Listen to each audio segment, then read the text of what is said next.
Dossier Lacerta, entretien avec une reptilienne de Oleka. Partie 2, suite et fin du premier entretien. Question. D'abord, vous maniez une très vaste échelle de temps. Vous affirmez que vos ancêtres primitifs vivaient au milieu des dinosaures et survécurent à un cataclysme artificiel, puis évoluèrent pendant 40 millions d'années et que votre évolution est terminée depuis 10 millions d'années. Cela me paraît incroyable.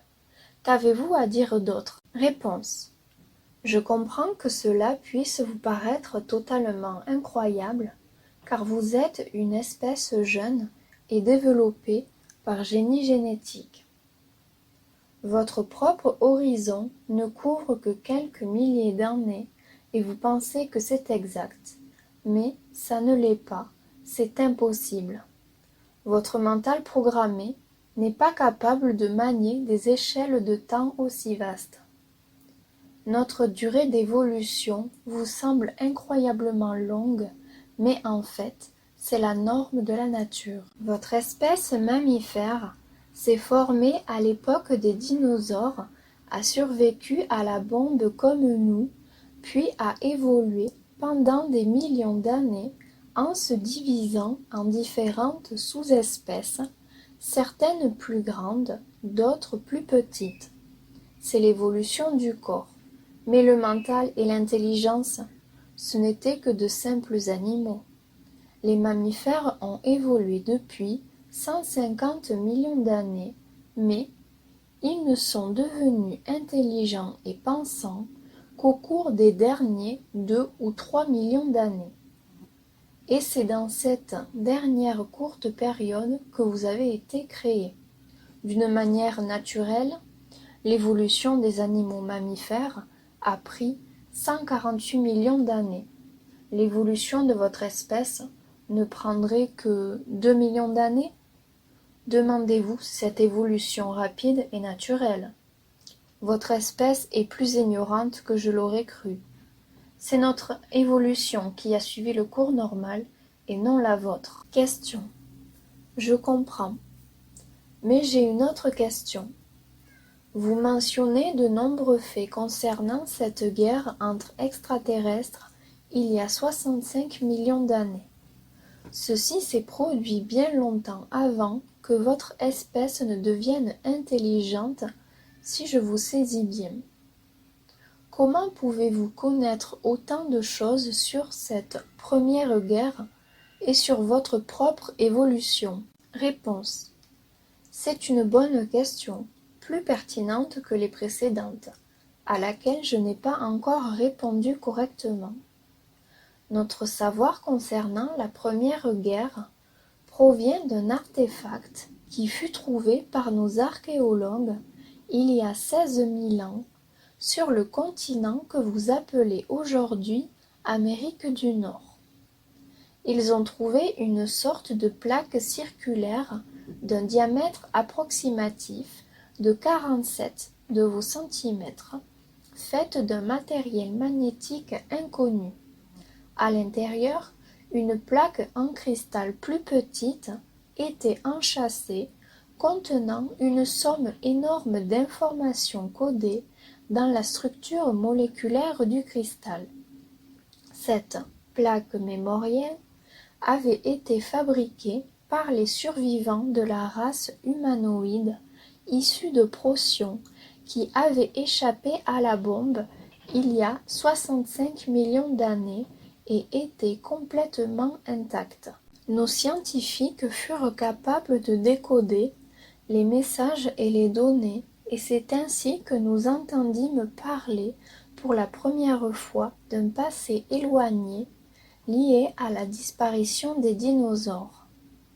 La plaque contenait des descriptions détaillées des deux espèces extraterrestres, mais beaucoup plus sur les humanoïdes, ainsi que des armes et des événements, y compris la bombe à fusion. Elle contenait aussi une description des animaux et des sauriens de la Terre, y compris notre espèce préintelligente. Le reste de notre connaissance sur notre évolution provient de l'étude des squelettes et des lectures et décodages de notre ADN. Vous voyez, nous connaissons la vérité sur nos racines depuis 16 000 ans. Avant cela, nos connaissances sur nos origines relevaient plutôt des croyances religieuses. Question. Que s'est-il passé pour les deux races extraterrestres? Réponse. Nous ne savons pas exactement. Les humanoïdes survivants sur Terre sont morts dans les années qui suivirent la bombe, et les autres humanoïdes et les reptiliens ne revinrent jamais sur Terre à notre connaissance. Il est possible que les reptiliens n'aient pas pu physiquement revenir parce que la matière entre les bulles a parfois des mouvements rapides. La théorie actuelle est que les deux espèces ont cessé d'exister au cours des millions d'années. Question. Vous avez mentionné des squelettes de votre espèce. Comment est-il possible que nos scientifiques humains n'aient pas trouvé trace de vous et de vos ancêtres si vous vivez depuis tout ce temps sur notre planète? Nous avons trouvé beaucoup de squelettes de dinosaures primitifs, mais aucun de reptiliens avancés, avec un crâne et un cerveau plus grands, et une main avec un pouce, comme vous avez décrit. Réponse.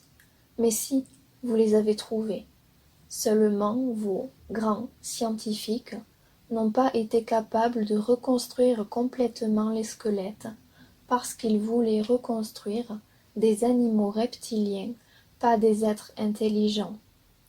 Vous ririez si vous pouviez savoir combien de petits squelettes de sauriens dans vos musées sont en fait de fausses constructions d'êtres n'ayant jamais existé, parce que vous y avez inclus des os qui ne leur appartenaient pas, et quelquefois vous avez fabriqué des os artificiels pour compléter le saurien animal que vous aviez besoin de reconstruire. Beaucoup de vos scientifiques sont conscients de ce problème, mais ils n'en parlent pas en public parce qu'ils ne peuvent pas l'expliquer, alors ils affirment que les os étaient seulement manquants et que leur reconstruction est juste. Beaucoup d'os de notre espèce ont été utilisés pour reconstruire l'iguanodon, par exemple pour la main avec le pouce visible. Allez voir un iguanodon dans un musée et vous verrez que j'ai raison. Un scientifique du pays que vous appelez les États-Unis a reconstruit un squelette de notre espèce presque parfaitement il y a quelques années. Mais le gouvernement local, qui connaît partiellement notre existence, a confisqué cette reconstruction. Comme nous vivons sous terre maintenant depuis des milliers d'années, vous ne pouvez plus trouver aucun de nos cadavres ou squelettes. Question. Vous parlez parfois de villes souterraines et de soleils artificiels. Est-ce que vous suggérez quelque chose comme l'hypothèse de la Terre creuse? Y a-t-il un second soleil à l'intérieur de la Terre? Réponse. Non, la Terre n'est pas vraiment complètement creuse, et il n'y a pas de second soleil à l'intérieur. Cette histoire est ridicule et physiquement impossible. Même votre espèce devrait être assez intelligente pour ne pas croire cela. Savez-vous quelle masse doit avoir le Soleil afin d'émettre assez d'énergie et de lumière par fusion pendant un temps très long? Pensez-vous vraiment qu'il puisse y avoir un petit soleil actif à l'intérieur de la Terre? Quand je parle de notre territoire souterrain, je parle de systèmes de vastes cavernes. Les grottes que vous avez découvertes près de la surface sont minuscules en comparaison des vraies grottes et des énormes cavernes qui existent en profondeur, entre 2000 et 8000 mètres, mais reliées à la surface ou à des grottes proches de la surface par de nombreux tunnels. Nous vivons dans de grandes villes et colonies à la technologie avancée à l'intérieur de ces cavernes.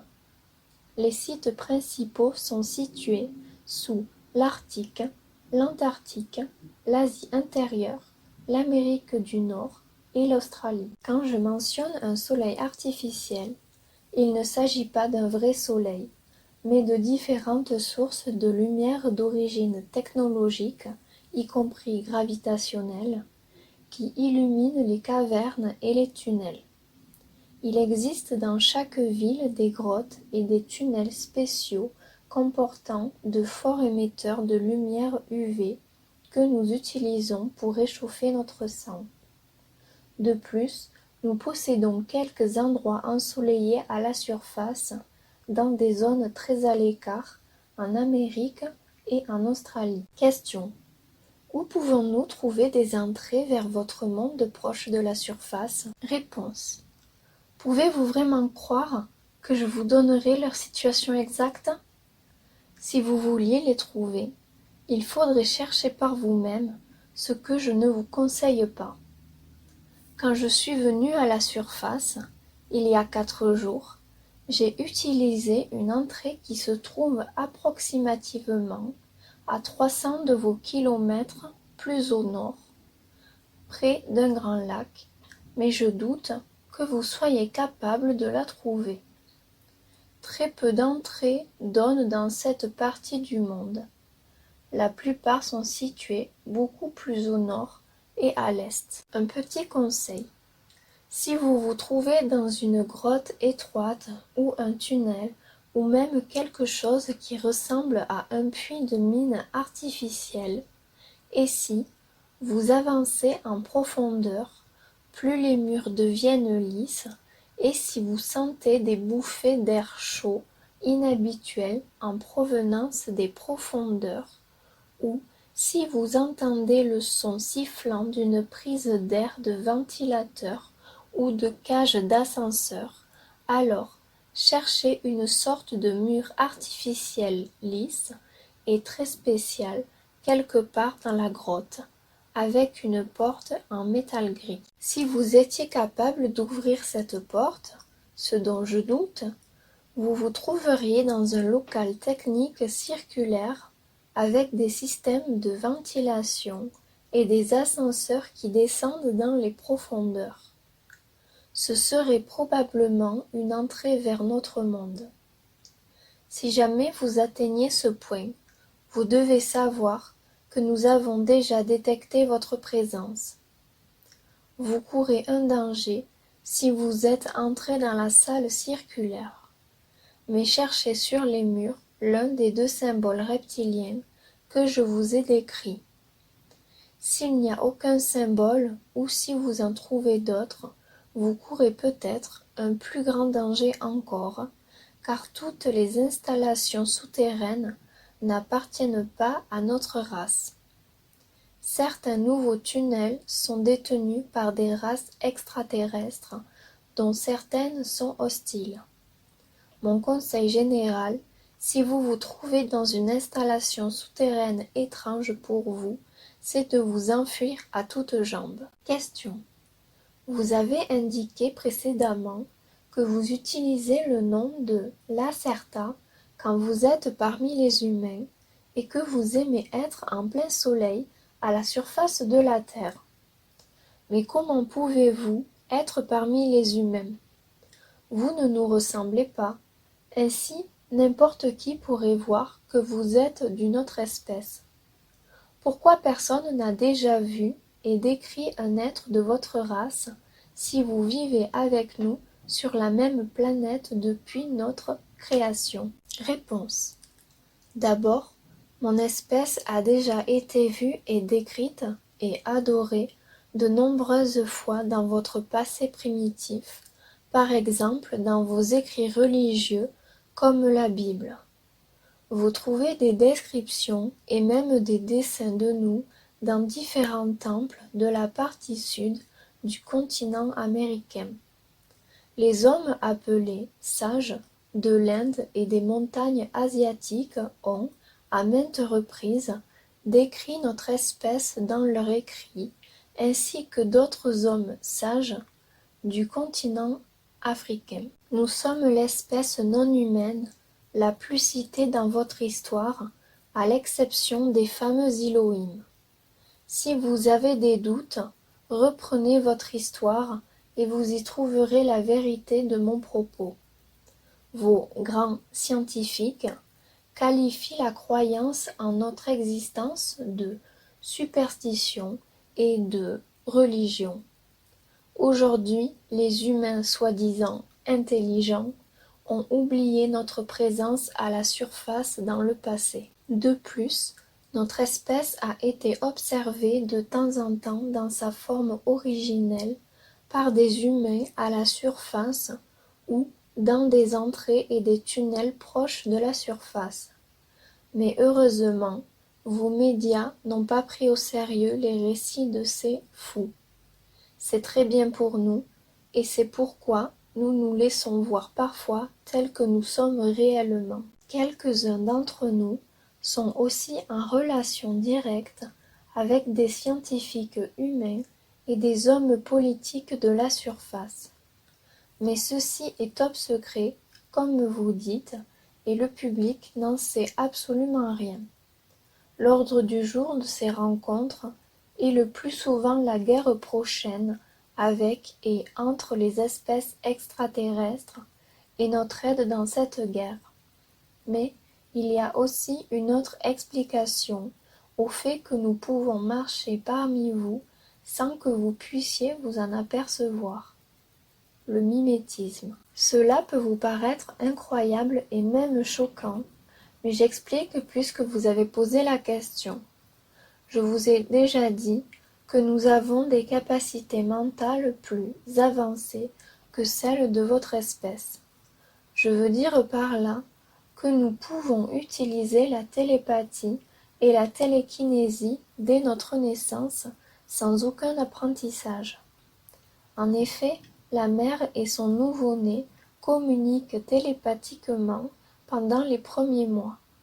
Pour vous, il vous faudrait un entraînement spécial parce que vous avez besoin d'entraîner des parties endormies de votre cerveau. La structure de notre cerveau est un peu différente de la vôtre. Notre hypophyse est plus grande et plus active que la vôtre, en particulier quand nous sommes au soleil. Nos propres capacités sont très fortes en comparaison avec les vôtres, mais faibles par rapport aux capacités mentales de la bulle trame-matière possédée par certaines espèces extraterrestres qui sont présentes sur cette planète. Je n'ai jamais été très forte dans le domaine des capacités mentales, mais nous avons tous ces capacités primaires et nous pouvons les utiliser par exemple pour nous protéger ou même pour attaquer. Quand nous rencontrons des humains à la surface, un seul ou un groupe, il n'y a aucune différence. Tous vos mentals sont comme un seul mental. Nous sommes capables de toucher leur mental et d'induire en eux par la télépathie la commande « Voyez-nous comme quelqu'un de votre race ». Et la faiblesse du mental humain accepte cet ordre sans aucun refus. En dépit de notre apparence reptilienne, il nous voit alors comme des humains normaux. J'ai fait ceci très souvent. Faible humain, vous me voyez alors comme une jolie femme aux cheveux bruns, parce que j'ai créé cette image mimétique spéciale dans mon mental il y a des années déjà, et je peux l'induire dans votre mental facilement. Il m'a fallu un peu de temps au début pour apprendre à utiliser le mimétisme correctement, mais depuis cela fonctionne presque automatiquement et je peux même marcher au milieu d'un groupe d'humains et personne ne va s'apercevoir de ce que je suis. Il s'agit d'un simple bouton à actionner. Voyez-nous comme nous sommes réellement, voyez-nous comme nous voulons que vous nous voyiez, qui a été placé dans votre conscience par les Elohim quand ils ont créé votre espèce. Nous pouvons utiliser ce bouton pour vous convaincre que vous voyez des hommes quand vous nous regardez. D'autres extraterrestres utilisent aussi ce bouton, C'est plus facile que vous ne le pensez. Quand il y a des rencontres entre des humains et des extraterrestres qui semblent avoir la même apparence que vous, c'est que ces extraterrestres ont utilisé ce bouton.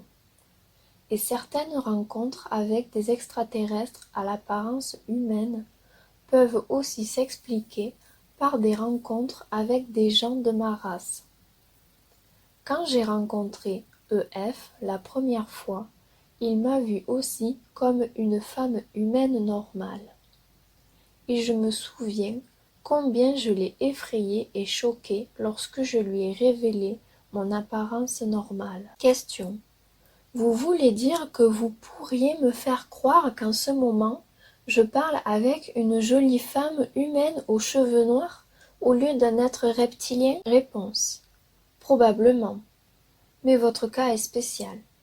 Quand quelqu'un s'attend à voir une femme humaine au lieu de moi, je peux le faire sans problème avec son mental, même avec un grand groupe, parce que personne ne s'attend à voir une femme reptilienne. Mais j'ai autorisé votre mental à voir mon apparence originelle dès notre première rencontre, et je n'ai jamais rien induit dans votre mental. Aussi, vous savez déjà que je ne suis pas humaine. Si j'essayais de changer cela maintenant, cela pourrait vous conduire à la confusion absolue ou à l'inconscience, et je ne veux pas vous blesser. Comme j'ai dit, je ne suis pas très douée pour faire ces choses. Question. Cela fait assez peur. Pouvez-vous tuer avec cette capacité? Réponse. Oui, mais c'est interdit. Cela ne veut pas dire que cela n'a pas été fait auparavant. Question. Les deux sexes ont-ils cette capacité? Réponse. Oui. Question. Et les photographies? Comment apparaissez-vous sur les photos? Réponse. C'est une question idiote. J'apparais sur les photos comme un être reptilien, parce que je ne peux pas influencer la pellicule ni l'appareil photo directement, mais seulement le mental du photographe. S'il développe le film et montre la photo à d'autres, ils me verront dans ma forme originelle. C'est pourquoi il nous est interdit de nous faire filmer ou photographier, et nous devons éviter les caméras quand nous sommes à la surface. C'est très difficile. Nous avons parfois été filmés sans le savoir dans le passé, surtout par certains de vos gouvernements et services secrets. Question. Quelle autre commande pouvez-vous induire dans notre mental? Quelque chose comme « servez-nous » ou « obéissez » Réponse. Voilà encore une question étrange. Nous ne sommes pas vos ennemis, pour la plupart d'entre nous. Alors pourquoi ferions-nous cela? Pour répondre à votre question, cela dépend de la force du mental humain et de la force de l'inducteur reptilien. Il n'y a pas de bouton « servez-nous » ou « servez-moi » dans votre cerveau. Alors une telle commande est plus difficile à induire. Si le mental et la conscience de l'humain sont faibles, et si l'inducteur reptilien est expérimenté dans ce domaine, et qu'il a passé plusieurs heures au soleil avant d'essayer de faire cela, alors cela pourrait fonctionner un certain temps. Il y a des enseignements secrets à ce sujet, mais je n'en ai suivi aucun. J'utilise mes capacités primaires pour le mimétisme et pour la communication avec ma propre espèce et quelquefois pour d'autres choses privées, mais je ne l'ai jamais utilisé pour faire du mal à des humains ou à leur mental. J'apprécierais, si vous voulez bien, clore ce sujet. Question. Une dernière question. Vous avez dit précédemment que vous pouvez cacher vos ovnis. Utilisez-vous les mêmes capacités pour cela? Réponse. Oui, mais d'un point de vue technique. Dans chaque vaisseau se trouve un appareil puissant qui permet d'envoyer un signal artificiel à vos mentales pour vous convaincre que vous voyez seulement le ciel ou que vous voyez un appareil volant normal tel qu'un avion au lieu de notre vaisseau. Cela n'est pas utilisé souvent, car nous évitons le public humain quand nous nous déplaçons dans l'atmosphère. Si vous pouvez voir un de nos ovnis, c'est que l'appareil de camouflage est en panne ou désactivé pour une raison quelconque. Cet effet de camouflage ne fonctionne pas sur les photos pour anticiper cette éventuelle question. Mais pourquoi quelqu'un photographierait-il le ciel quand il n'y voit rien d'inhabituel? Au fait, la plupart de nos points d'accès de surface vers nos tunnels sont protégés à la vue de cette manière. Votre espèce va voir généralement une grotte aux murs normaux au lieu d'une porte. C'est pourquoi j'ai dit que je doute que vous puissiez trouver une telle porte secrète vers notre monde. Mais cela s'est produit déjà à quelques reprises. Question. Retournons à votre histoire et à la nôtre. Vous avez mentionné la race des Elohim qui ont créé notre race humaine. D'où venaient-ils et à quoi ressemblaient-ils? Que s'est-il passé quand ils sont arrivés? Sont-ils notre Dieu? Réponse. Les Elohim sont d'origine de cet univers, du système solaire que vous appelez Aldébaran dans vos cartes du ciel. Ce sont des humanoïdes de grande taille, aux cheveux d'un blond inhabituel, à la peau très blanche. Ils évitaient la lumière du soleil, car cela blessait leur peau et leurs yeux, ce qui est absolument incroyable pour une espèce comme la nôtre, qui adore le soleil. Ils semblaient très intelligents et pacifiques à première vue, et nous avions entamé des communications plus ou moins amicales avec eux. Mais plus tard, ils ont dévoilé leurs intentions réelles et leurs plans. Ils voulaient faire évoluer les singes vers une nouvelle race, et nous étions un facteur de dérangement pour eux dans leurs nouveaux eaux planétaires. Ils commencèrent par attraper 10 000 ou 20 000 de vos ancêtres singes. Puis, ils quittèrent la Terre pour plusieurs centaines d'années. Quand ils revinrent, ils apportaient vos ancêtres, alors un peu plus humains. Puis, ils quittèrent la Terre encore pour quelques milliers d'années, et les pré-humains primitifs cohabitèrent avec nous sans problème majeur. Ils avaient juste peur de nos vaisseaux et de notre technologie. Les Elohim avaient éduqué leur mental et augmenté leur cerveau ainsi que leur structure corporelle. Ils étaient alors capables d'utiliser les outils et le feu. Les Elohim revinrent alors plusieurs fois au cours des 23 000 ans suivants et accélérèrent la vitesse d'évolution de certains de votre race. Vous devez comprendre que vous n'êtes pas la première civilisation humaine sur cette planète. Les premiers humains avancés, ayant une technologie et un langage vivaient il y a environ 700 000 ans sur cette planète, en même temps que les pré-humains moins développés, car les Elohim avaient expérimenté différentes vitesses et étapes d'évolution. Vos scientifiques n'ont pas compris cela, car ils ont trouvé seulement les os de pré-humains et des dessins primitifs dans des cavernes montrant des humains avancés et des objets volants. Cette lignée humaine génétiquement avancée vivait avec nous, mais en évitant tout contact avec mon espèce, car leur enseignant Elohim leur faisait croire que nous étions des monstres et que nous leur mentions. Au bout de quelques siècles, les extraterrestres décidèrent d'exterminer leur première création et ils accélérèrent l'évolution d'une seconde création grâce à une meilleure série de tests, etc. La vérité, c'est que votre civilisation humaine moderne n'est pas la première sur cette planète, mais déjà la 7e. Les constructions de la première race sont perdues, mais la cinquième civilisation était celle qui a construit les vastes bâtiments triangulaires que vous appelez pyramides d'Égypte, il y a 75 000 ans.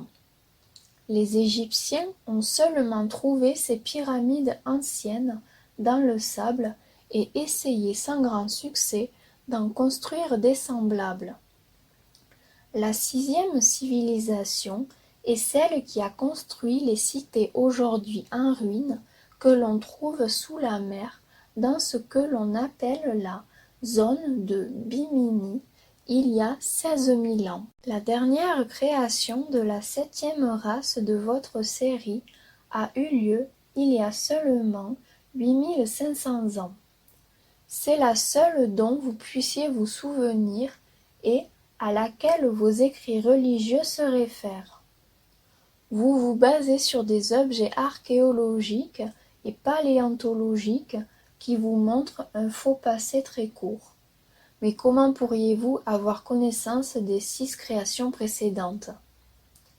Et si vous trouvez des preuves de leur existence, vous les niez et vous interprétez les faits de manière erronée, en partie à cause de la programmation de votre mental et en partie par pure ignorance.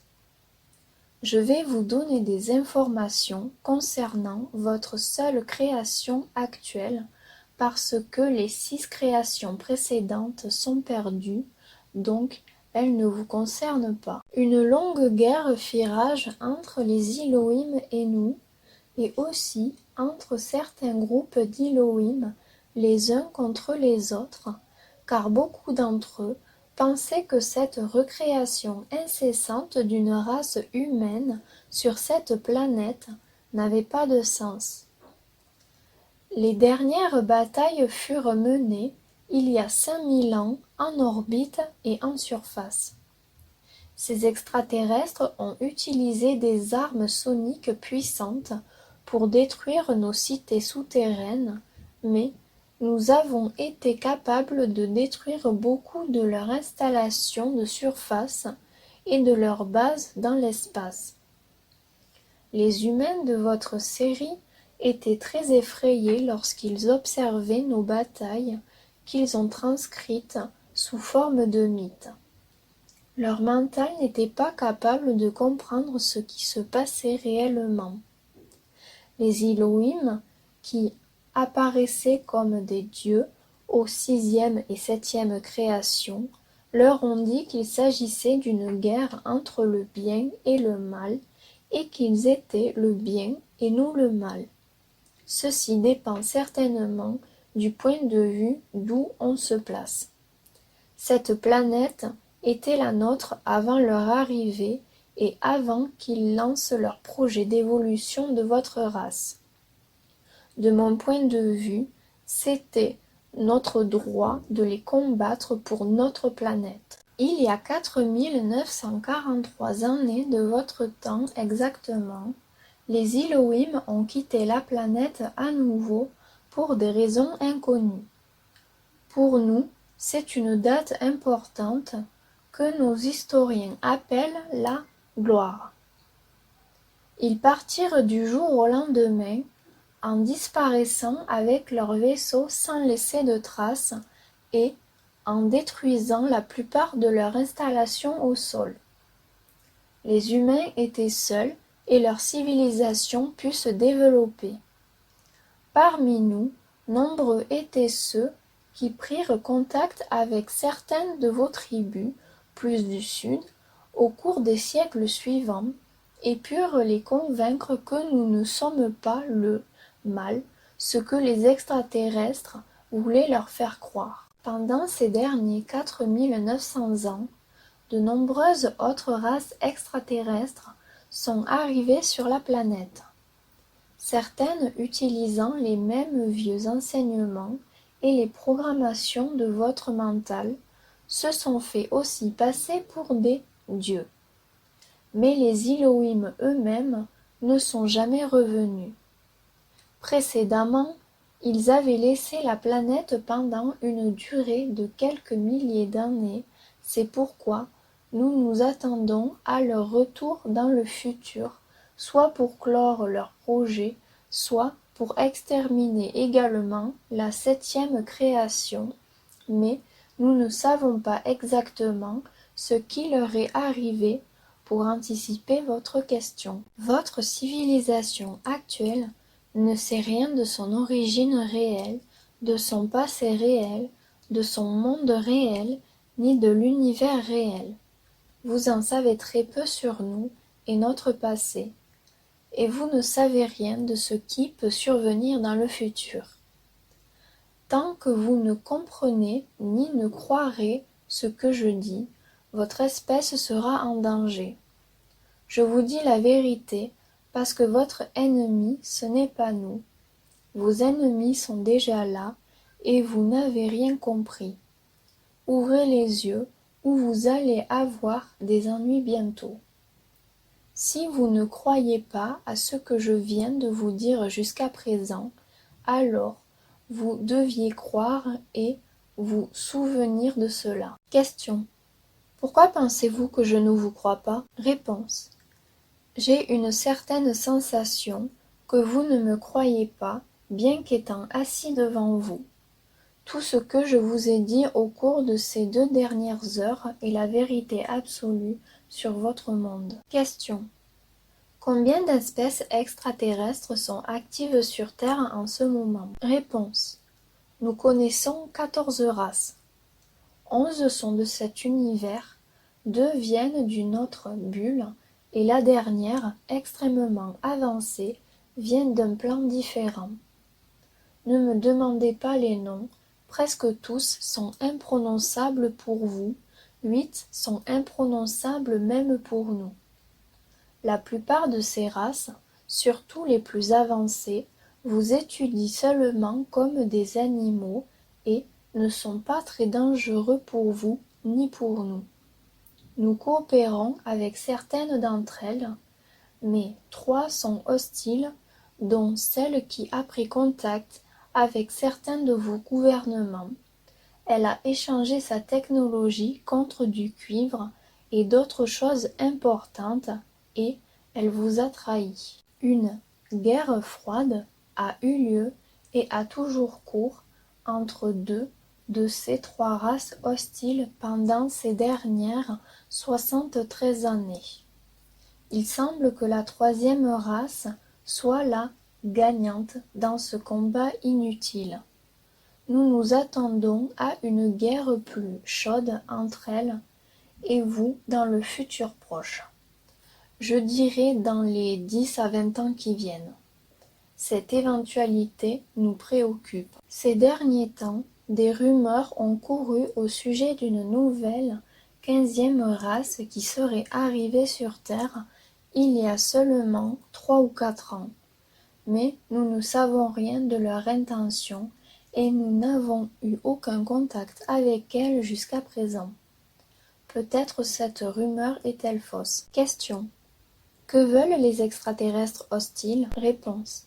Différents minerais, parmi lesquels le cuivre pour leur technologie, ainsi que votre eau, ou plutôt l'hydrogène qu'elle contient, qui est une source d'énergie pour des process de fusion avancés, et certains éléments de votre ère. De plus, 2 races s'intéressent particulièrement à votre corps, à vos tissus humains et à votre sang, car leur propre structure génétique est défectueuse suite à une mauvaise évolution et à des radiations pour ce que nous en savons.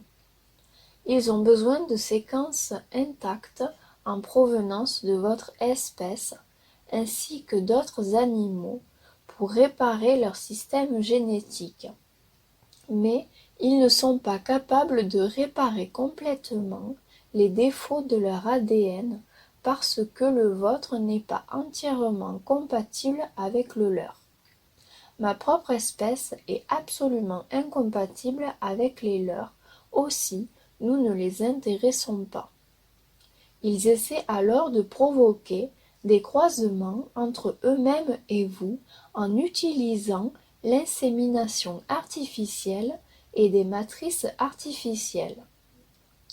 Nous supposons que la guerre à venir entre les trois races, ou entre vous et l'une d'entre elles, ou bien entre les trois, se fera pour la conquête des minerais, de l'hydrogène, de l'air et de l'ADN. Question. Quelle est la raison des enlèvements? Réponse. Les extraterrestres font ces abductions pour prélever des échantillons d'ovules et de sperme. Quelquefois, les ravisseurs appartiennent à une autre race plus avancée et veulent seulement étudier votre corps et votre mental, qui intéressent certains beaucoup plus que votre corps physique. Ils le font comme vous étudiez un animal primitif. Comme je vous l'ai dit, trois races extraterrestres sont hostiles. Cela veut dire qu'ils ne se soucient pas du tout de votre avenir ou de votre vie. Les personnes qu'ils ont enlevées en sont très rarement revenues vivantes. Si quelqu'un est capable de raconter un enlèvement, cela signifie, à mon avis, qu'il n'a pas rencontré l'une des races agressives ou qu'il a eu beaucoup de chance d'en revenir vivant. Certaines races avancées, qui sont amicales, ont aussi prélevé du sperme et des ovules, mais pour d'autres raisons. Question. Vous avez dit qu'il y a seulement 14 races extraterrestres en activité sur la Terre. Mais pourquoi les humains qui ont vu des extraterrestres les décrivent sous tellement de formes différentes? Réponse. Je pense avoir déjà répondu à cette question. Comme je vous l'ai dit, les races extraterrestres ont quasiment toutes des capacités mentales beaucoup plus avancées que les vôtres ou que les miennes. Il existe seulement une race extraterrestre qui est dépourvue de ces capacités. Ils sont capables d'apparaître dans votre mental et dans votre mémoire sous l'aspect qu'ils veulent, et cette image induite n'a rien à voir avec leur apparence réelle. Vous vous en souvenez d'eux alors comme des humains normaux ou comme des nains gris ou même comme des animaux extrêmement bizarres parce qu'ils veulent que vous gardiez d'eux ce type de souvenir et quelquefois ils veulent vous faire tout oublier d'une rencontre que vous avez eue avec eux. Un autre exemple. Vous vous souvenez avoir séjourné dans l'un de vos hôpitaux où des médecins vous ont examiné. Vous ne vous posez pas de questions sur ce qui a bien pu vous arriver tant que vous n'avez pas pris conscience qu'il n'y a pas d'hôpital dans la rue où vous étiez allé. En fait, vous avez été examiné par eux dans l'un de leurs laboratoires. Vous ne pouvez pas vous fier à votre mental dans ce cas. Ils apparaissent sous différentes formes dans le but de créer de la confusion et pour que les soi-disant témoins d'enlèvement capables de se souvenir des événements ou qui se croient capables de s'en souvenir soient tournés en ridicule dans l'opinion. Jusque-là, pour ce que nous en savons, ils ont réussi. Croyez-moi, il y a seulement 14 espèces d'extraterrestres sur cette planète et seulement 8 d'entre elles font des abductions d'humains en ce moment, pour ce que nous en savons.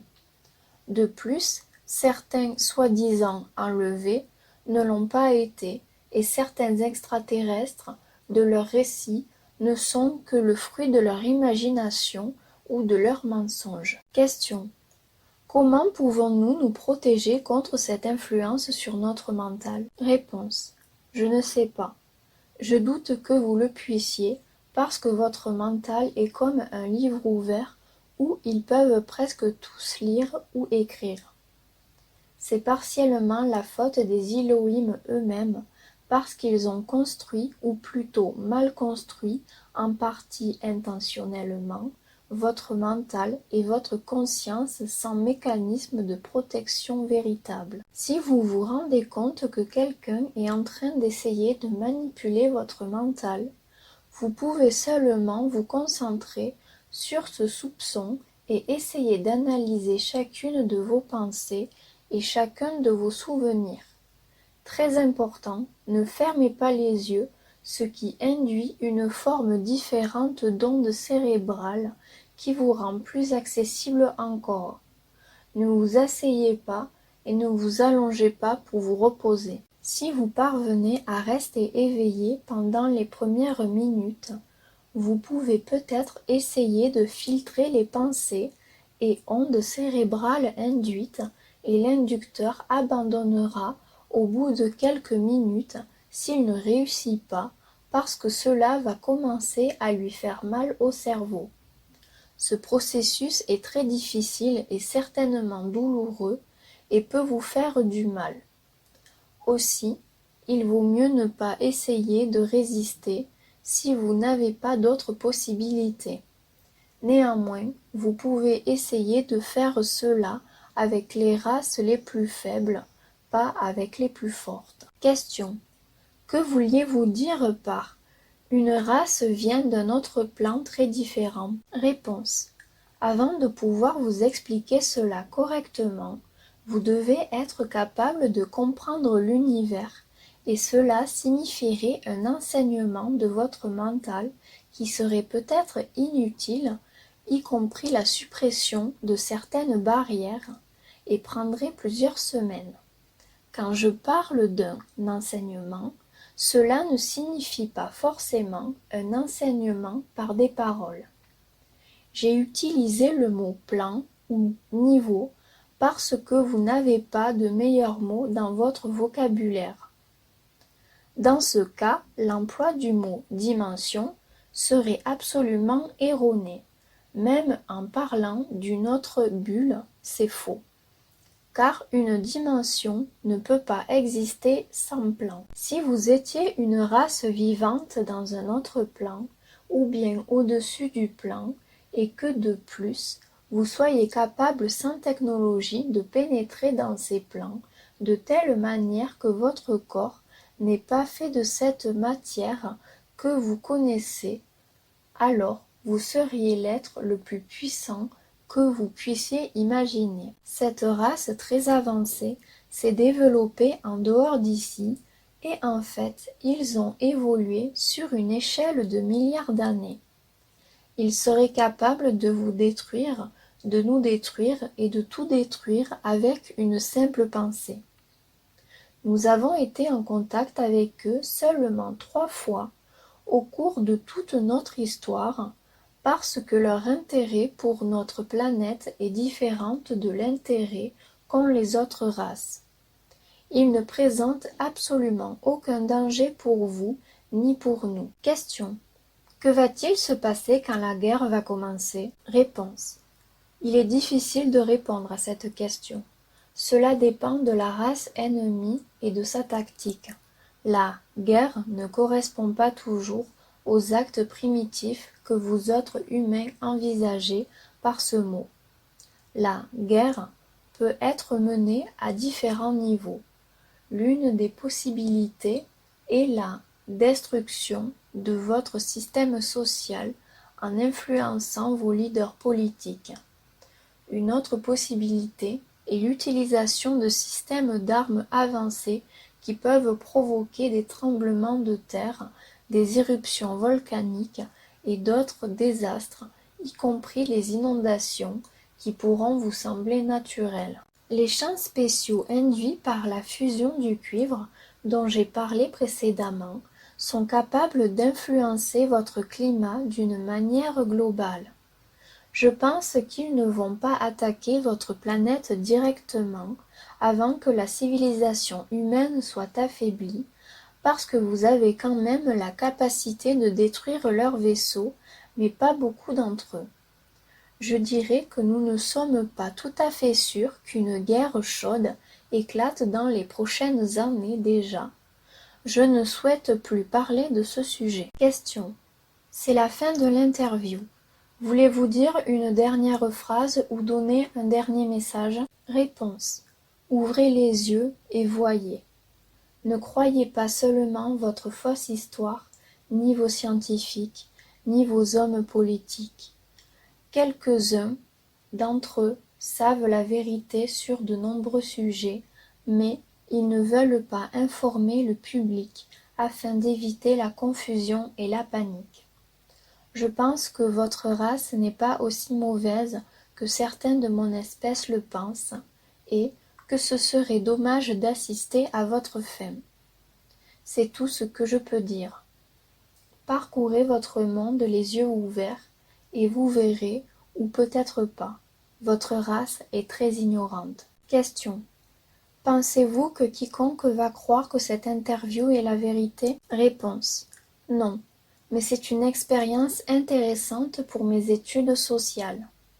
Nous nous rencontrerons à nouveau dans quelques mois et vous me raconterez ce qui s'est passé après la publication de mon message. Il y a peut-être de l'espoir pour votre race.